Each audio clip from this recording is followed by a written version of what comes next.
Kita mulai aja. Terima kasih banyak kehadirannya pada teman-teman dalam mata kuliah etika public relation. Kali ini kita akan membahas tentang ethical dilemma of algorithm governance in society. Jadi kita akan mendiskusikan tentang algorithmic public relation atau public relation yang berbasis kepada algoritma.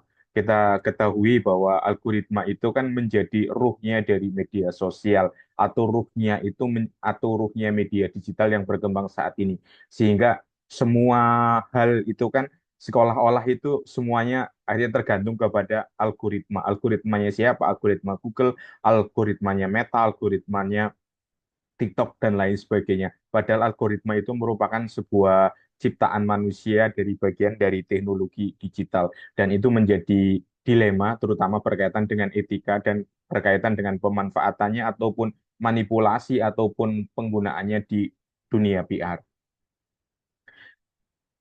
Kita tahu bahwa tantangan dari artificial intelligence di dalam masyarakat kita ataupun dalam pemerintahan kita ataupun dalam struktur struktur kinerja berkaitan dengan PR itu umumnya itu adalah bagaimana dunia itu diciptakan itu agar otomatis. Kita tahu bahwa di tahun awal 2000-an, mungkin ada mobil Tesla yang bisa berjalan sendiri, bisa berjalan otomatis, kemudian dikembangkan di Cina, kemudian ada robot humanoid, itu kan bisa melakukan pekerjaan, membuat kopi, melakukan pelayanan. Kita tahu juga sekarang ada customer service digantikan dengan chatbox yang bisa menjawab pertanyaan yang sudah terstruktur sehingga konsumen bisa lebih mudah. Kita juga bisa diketahui ada robotic phone di mana adanya apa misalnya ada keluhan kepada customer service yang menjawab itu adalah AI. Jadi tren peningkatan automatic work itu sudah menjadi kenyataan dan bentar lagi itu akan istilahnya akan menggantikan gitu kan menggantikan peran-peran ataupun pekerjaan-pekerjaan yang tertentu, dan itu akan menjadi sebuah pertanyaan tentang eksistensi PR ke depannya itu seperti apa. Apakah PR itu bisa menavigasikan berbagai tantangan yang berkaitan dengan algoritma ataupun teknologi digital tersebut, atau tetap terbentur dengan berbagai dilema, ataukah algoritma dan media digital itu hanya menjadi sebuah alat semata, dan bagaimana tanggung jawabnya dan ekuitasinya di masa depan. Kita ketahui bahwa kekuatan PR sekarang itu kan dulu itu kan kekuatan PR itu tetap pada storytelling, kekuatan PR itu pada narasi gitu kan. Kekuatan PR itu bagaimana membentuk opini publik gitu kan. Tetapi saat ini yang menjadi pertanyaan bahwa opini publik atau narasi atau storytelling itu kan sudah dikendalikan mungkin atau dipengaruhi oleh algoritma. Gimana pada tahun 2025 ini itu kan AI generated news itu kan seperti kita bahwa berita-berita yang dihasilkan dari AI itu sudah mendominasi. Dulu itu kan sekitar 5 tahun atau 10 tahun itu berita sudah masih dihasilkan oleh jurnalis, malah dihasilkan oleh tim di belakang meja, oleh tim editor dan lain sebagainya. Tetapi sekarang itu bagaimana AI generated news itu sudah mendominasi, di mana dengan menggunakan search engine berbasis pada Google, AI dari berbagai macam platform itu bisa menghasilkan berita-berita yang berita-berita yang informatif dan sesuai dengan kebutuhan daripada konsumen. Dan ada beberapa hari yang lalu itu kan dalam sebuah konferensi, kalau nggak salah itu Sundar Pichai itu CEO dari Google atau Alphabet, induk perusahaan Google, itu mengatakan bahwa sudah seharusnya itu manusia tidak percaya ataupun membabi buta kepada AI, karena bagaimanapun AI itu bisa salah, sehingga diperlukan adanya namanya cross check.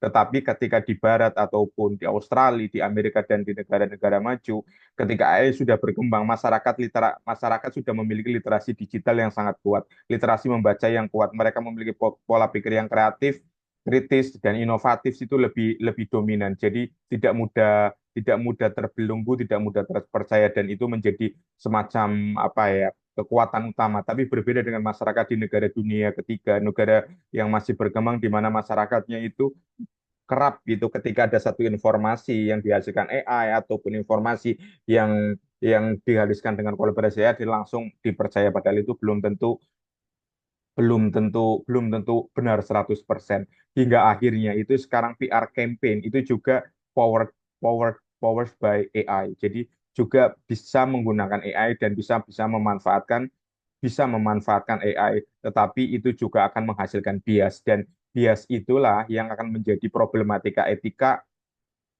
di dalam dunia PR, karena bagaimanapun gitu kan, bagaimanapun stakeholder, investor ataupun suatu perusahaan itu menginginkan suatu hal yang reputasinya itu terjaga sehingga bebas dari kesalahan, bebas dari copy paste, bebas dari copyright dan lain sebagainya. Dan AI itu menjadi suatu permasalahan di situ. Untuk itu diperlukan semacam pendekatan yang ya efektif dan efisien. Ketika AI yang berbasis pada kode itu kan menciptakan suatu injustice atau ketidakadilan, di mana ketidakadilan itu kan memunculkan itu karena adanya bentuk diskriminasi dan bias. Misalnya ada yang paling terkenal itu face recognition misidentifying. Jadi bagaimana analisis wajah gitu ya. Analisis wajah itu kan bisa salah, tetapi itu kan ketika kita ketahui misalnya menggunakan Canva atau menggunakan Flickr atau menggunakan CapCut atau menggunakan lain sebagainya, ketika kita membuat membuat gambar prom dengan prom tertentu, maka muncul wajah tertentu. Dikhawatirnya itu adalah khawatir misidentifying. Ada pihak-pihak yang memang wajahnya mirip itu akan menimbulkan masalah. Jadi diperlukan suatu kehati-hatian. Untuk itu biasanya paling paling ideal adalah dengan tidak menggunakan wajah manusia, tetap lebih lebih lebih fokus kepada animasi. Selain itu ada permasalahan black box dalam AI. Jadi AI itu ada kotak hitam. Kotak hitamnya itu selama ini kan tidak diungkapkan ke publik ya.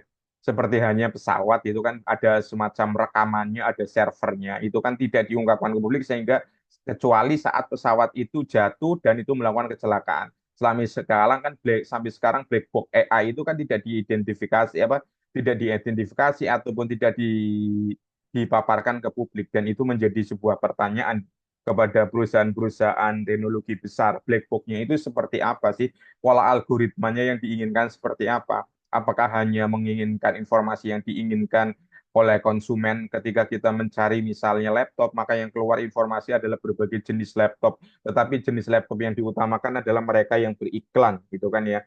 Laptop-laptop yang beriklan, perusahaan yang tidak beriklan maka tidak muncul muncul dalam rekomendasi yang ditampilkan oleh algoritma tersebut. Itu kan menjadi suatu permasalahan tersendiri, sehingga dampak yang paling buruk itu ketika ketika coding itu juga menghasilkan upaya yang injustice, yaitu bersifat dengan algorithmic surveillance. Jadi ketika misalnya saya berlibur ke Bali gitu kan, saya berlibur ke Bali selama 4 hari, maka yang akan muncul di sana itu adalah restoran-restoran yang ada di Bali, restoran-restoran yang biasa dikunjungi oleh wisatawan domestik, misalnya ada apa namanya tempat-tempat wisata yang harus dikunjungi. Jadi ada algoritma di surveillance juga, kemanapun kita pergi, kemanapun kita berada itu akan dipantau gitu kan, akan dipantau sehingga seperti dalam beberapa film gitu kan ya, dalam beberapa film itu kan ketika ingin melarikan diri maka handphonenya itu harus dimatikan karena khawatirnya akan terlacak dengan mudah. Kemudian adalah potensi erosi privasi di mana orang-orang sudah tidak lagi mengenal privasi, wajahnya mudah terpampang di Google dan lain sebagainya. Jadi semua orang bisa menjadi selebritis. Jika teman-teman ingin menonton film, salah satu film di Disney Disney ya, film di Disney Plus itu ada film Korea judulnya The Manipulated. Manipulated itu sekarang itu adalah bagaimana seseorang gitu kan, seseorang yang antagonis itu memanfaatkan AI, memanfaatkan facial recognition, memanfaatkan sidik jari, memanfaatkan kamera CCTV dan lain sebagainya digunakan untuk memanipulasi. Ini bagus juga, sekarang sedang tayang itu kalau di beberapa situs web streaming ilegal juga ada. The Manipulated itu keren juga, bagaimana pemanfaatan AI itu untuk kepentingan kejahatan yang menguntungkan pihak tertentu dan untuk merugikan, bahkan untuk memenjarakan pihak-pihak tertentu dengan korban seperti pembunuhan palsu dan berbagai pemerasan-pemerasan sebagainya. Ini bagaimana coding itu menciptakan injustice. Selanjutnya, unmasking the bias of black box. Untuk itu maka diperlukan solusi seperti apa sih sebenarnya solusi seperti apa untuk mengatasi bias dari black box-nya algoritma itu. Yang pertama itu adalah training data. Jadi bagaimana PR itu juga harus belajar data, belajar membaca data gitu kan. Belajar menganalisis data dan dari data tersebut akan menghasilkan itu kan menghasilkan rekomendasi seperti apa insight yang akan dihasilkan, seperti apa rekomendasi kebijakan yang akan diusulkan. Kemudian human programmer itu penekanan bagaimana programmer itu bukan diserahkan kepada AI atau robot, tetapi lebih ke arah manusia sehingga ada sentuhan-sentuhan sentuhan manusia, sentuhan emosi. Kemudian ada emergent properties. Emergent properties itu bagaimana upaya untuk mengembangkan itu kan, mengembangkan program-program yang bisa selalu berkembang dan bisa bersifat open open coding. Jadi bisa dikembangkan oleh programmer lain ataupun pihak lain. Selanjutnya itu adalah bagaimana menghasilkan bukan menghasilkan, mengurangi ataupun menghilangkan algorithmic dissemination in PR messaging. Jadi menghilangkan kita tahu ada berbasis pesan-pesan yang berbasis pada gender, ras, sosioekonomik status itu sering sering sering muncul ya, sering muncul. Tetapi ini memang tidak dihindarkan karena pada umumnya itu adalah PR itu bekerja sesuai dengan target brand ataupun target pasar yang hendak memang dicapainya.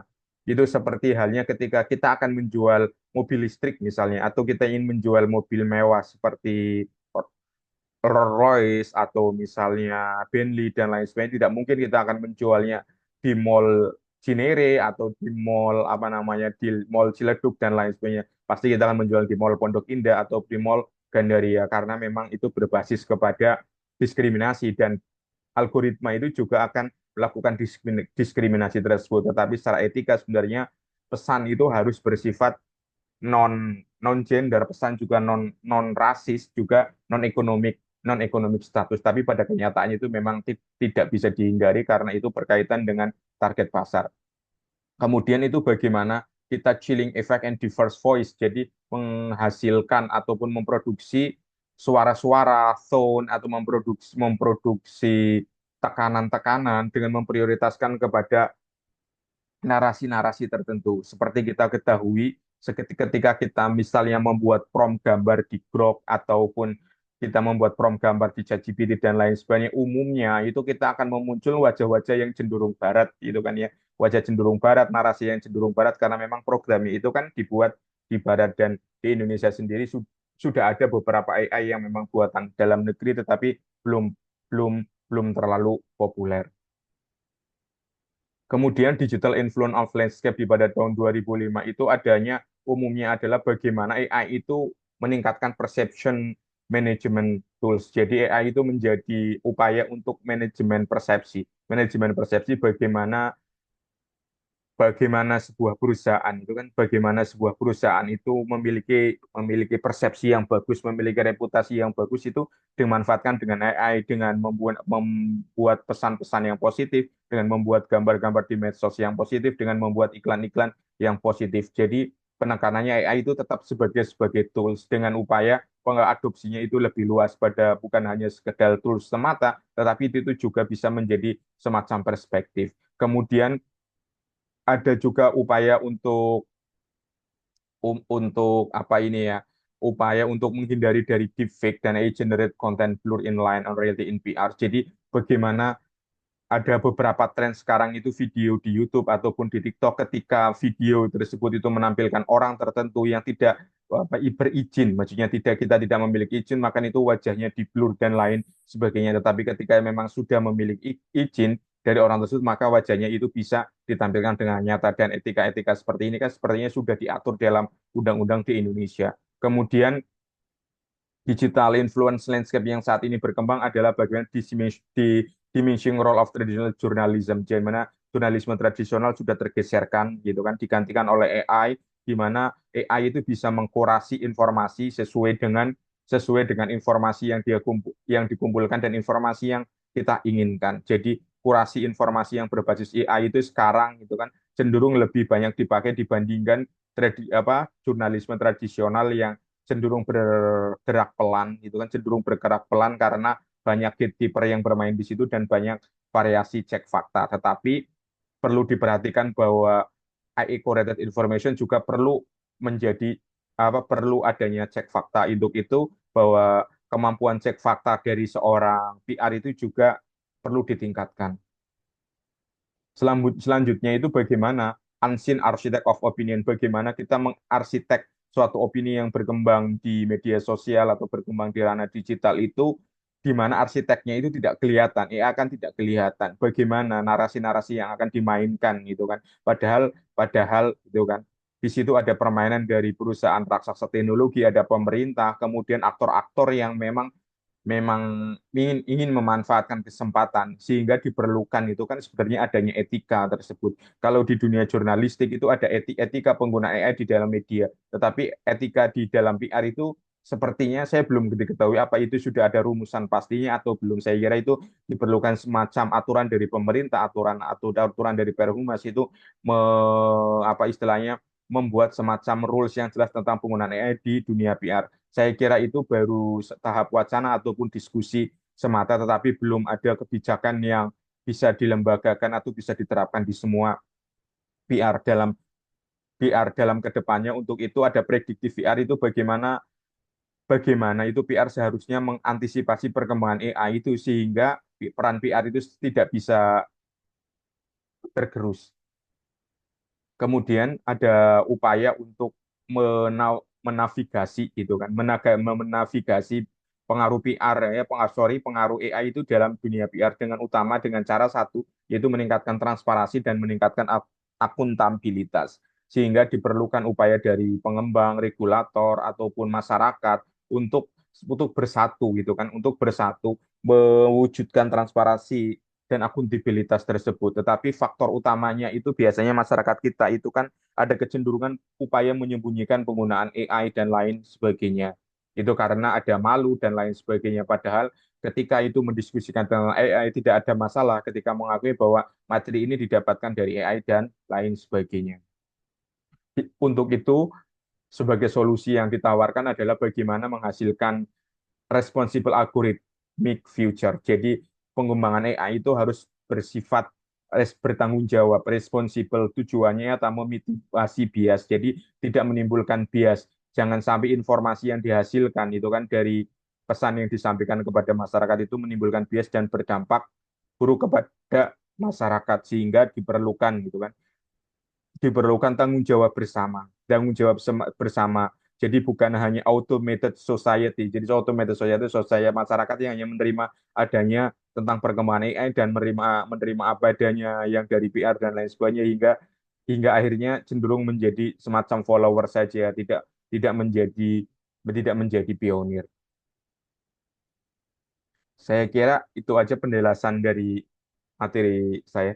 Mungkin ada pertanyaan dari teman-teman.